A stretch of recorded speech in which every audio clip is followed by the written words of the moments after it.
अमन की दावेदार दुनिया, गजा पर इसराइल की दरिंदगी ना रोक सकी। सैनी फौज की बमबारी जारी, ताज़ा हमलों में मजीद 400 फलस्तीनियों को शहीद कर दिया गया।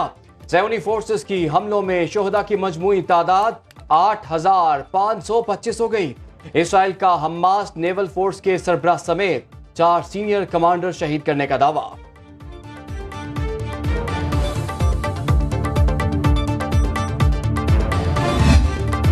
सेहूनी फौज ने इंसानियत के तमाम उसूल रोंद डाले। अक़वाम मुत्तहिदा का जंग बंदी का ऐलान भी हवा में उड़ा दिया।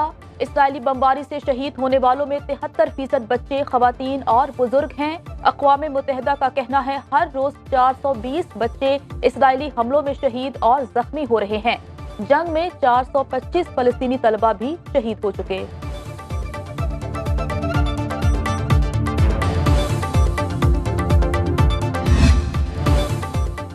फलस्तीनियों के कत्लेआम के पीछे अमरीकी हुक्मरान हैं।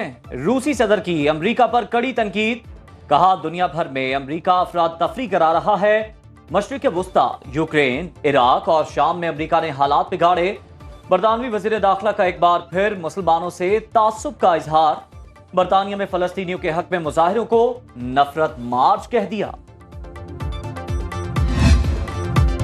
गैर कानूनी तारकीन वतन को दी जाने वाली डेडलाइन का आखिरी रोज। अफगान शहरियों का वतन वापसी का सिलसिला जारी। 30 अक्टूबर को 11,553 अफगान बाशिंदे अपने मुल्क चले गए, जिनमें 3,153 मर्द, 2,823 खवातीन और 5,577 बच्चे शामिल।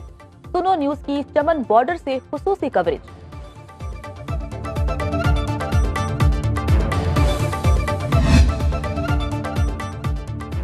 गैर कानूनी तारकीन वतन के इनखला की तैयारियां मुकम्मल। 1 नवंबर से मनकूला और गैर मनकूला जायदादों को जब्त कर लिया जाएगा। मुल्क भर में गैर कानूनी तारकीन वतन की वापसी के लिए 49 होल्डिंग एरियाज कायम। मकसद जाने वाले अफराद की जांच पड़ताल करके उन्हें बॉर्डर पार कराना है।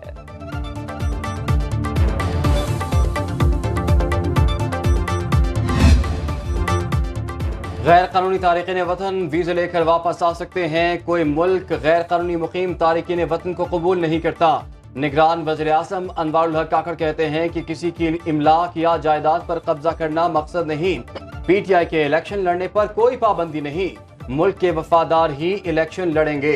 हमारी ख्वाहिश है कि मुल्क में मुस्तकिल हुकूमत आए।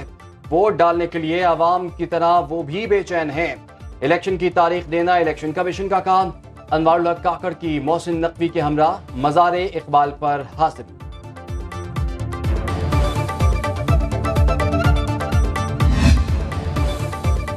बलोचिस्तान में अमन दुश्मनों का एक और वार। तुर्बत में पुलिस चौकी पर हमला, पुलिस एहलकार और 4 मजदूर जाँ बहक।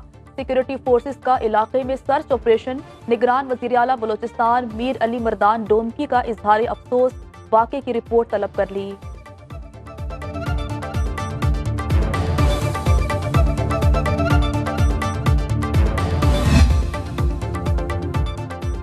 सुप्रीम कोर्ट ने नैब तरामीम केस का फैसला मुअत्तल करने की इस्तदा मुस्तरद कर दी। प्रैक्टिस एंड प्रोसीजर केस का तफसीली फैसला आने के बाद अपील की समाअत होगी। तफसीली फैसला आने तक एहतसाब अदालतों को नैब केसेस पर हतमी फैसला करने से भी रोक दिया गया।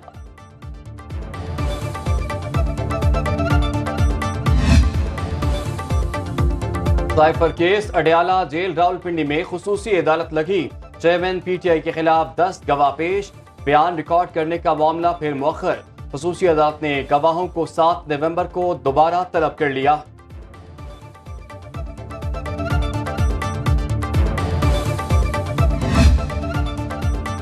डिस्ट्रिक्ट एंड सेशन अदालत इस्लामाबाद में 9 मई से मुतालिक चेयरमैन पाकिस्तान तहरीक इंसाफ के खिलाफ 6 मुकदमात। बुशरा बीबी के खिलाफ जाली रसीदों का केस। वकील गौहर अली खान ने कहा जाली रसीदों का केस बुशरा बीबी से कोई ताल्लुक नहीं रखता। घड़ी चेयरमैन पाकिस्तान तहरीक इंसाफ की है। चेयरमैन पाकिस्तान तहरीक इंसाफ का 342 का बयान भी है, रिकॉर्ड भी दिखा देंगे। आइंदा समाअत 14 नवंबर को होगी। एहतसाब अदालत से तोशाखाना केस में बुशरा बीबी की अबूरी जमानत में 15 नवंबर तक तौसीक। मुस्लिम लीग नून का 4 साल बाद नवाज शरीफ की सदारत में अहम इजलास। रायवंड जाती उमरा की बैठक में तमाम पार्टी क़यादत की शिरकत। तंजीम नौ, आम इंतखाबात में हिकमत अमली और सियासी जमातों से इत्तेहाद पर तबादला ख्याल, नवाज शरीफ के सियासी सरगर्मियां दोबारा शुरू करने पर मुशावरत, इंतखाबी मंशूर पर भी तफसीली गौर किया गया।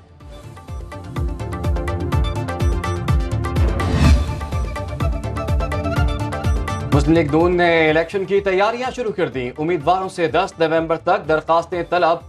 एहसन इकबाल ने मीडिया से गुफ्तगू में कहा, इंतखाबात जनवरी के आखिरी हफ्ते में होंगे। मुआशी गर्दाब से निकलने के लिए पाकिस्तान को इलेक्शन की जरूरत। निजाम इंसाफ में इस्लाहात नून लीग की तरजीह होगी।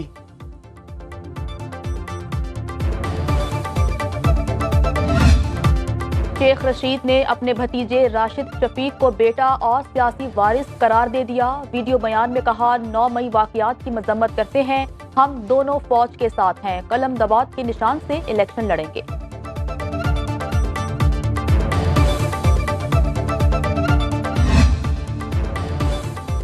पाकिस्तान स्टॉक मार्केट में जबरदस्त तेजी, दुनिया की तीसरी बेस्ट परफॉर्मिंग मार्केट बन गई। 100 इंडेक्स 6.5 साल की बुलंद तरीन सतह पर पहुंच गया। 51,920 की सतह पर बंद। एक माह में सरमायाकारों ने 602 अरब रुपए मुनाफा कमाया। अक्टूबर में 100 इंडेक्स में 5,688 पॉइंट्स का इजाफा रिकॉर्ड।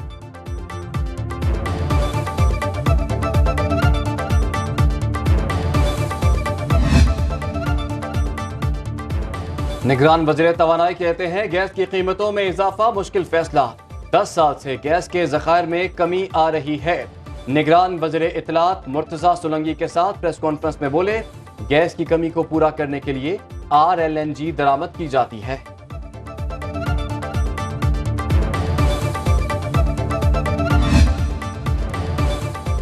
सुप्रीम कोर्ट बार के सालाना इंतखाबात, वोटिंग का अमल मुकम्मल। आसमा जहांगीर और हामिद खान ग्रुप मद्दे मुकाबिल। शहजाद शौकत और मियां अब्दुल कद्दूस में कांटे का मुकाबला। नायब सदर की 4 सूबाई नशिस्तों पर 11 उम्मीदवार मैदान में। सेक्रेटरी के ओहदे पर अली इमरान सैयद और सलमान मंसूर में 1-to-1 मुकाबला। 3,756 रजिस्टर्ड वकला ने हक राय दही इस्तेमाल किया।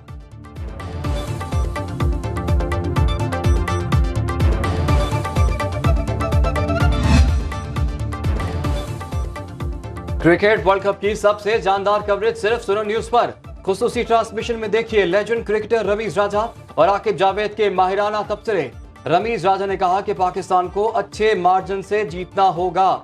आकिब जावेद ने कहा कि इमामुल हक को एक और मौका देना चाहिए।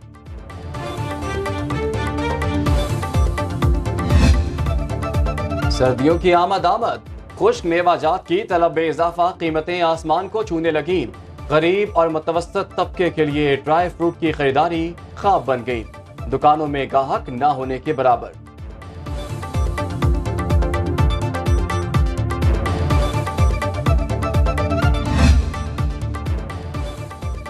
और पाकिस्तान फिल्म इंडस्ट्री के नामवर हिदायतकार आगा हसन अस्करी 78 बरस की उम्र में इंतकाल कर गए। वो फेफड़ों के कैंसर में मुब्तला थे। उनकी नमाज जनाजा अदा कर दी गई। मुख्तलिफ तबक़े फ़िक्र के अफराद की मौजूदगी में मियानी साहब कब्रिस्तान में तदफीन हुई।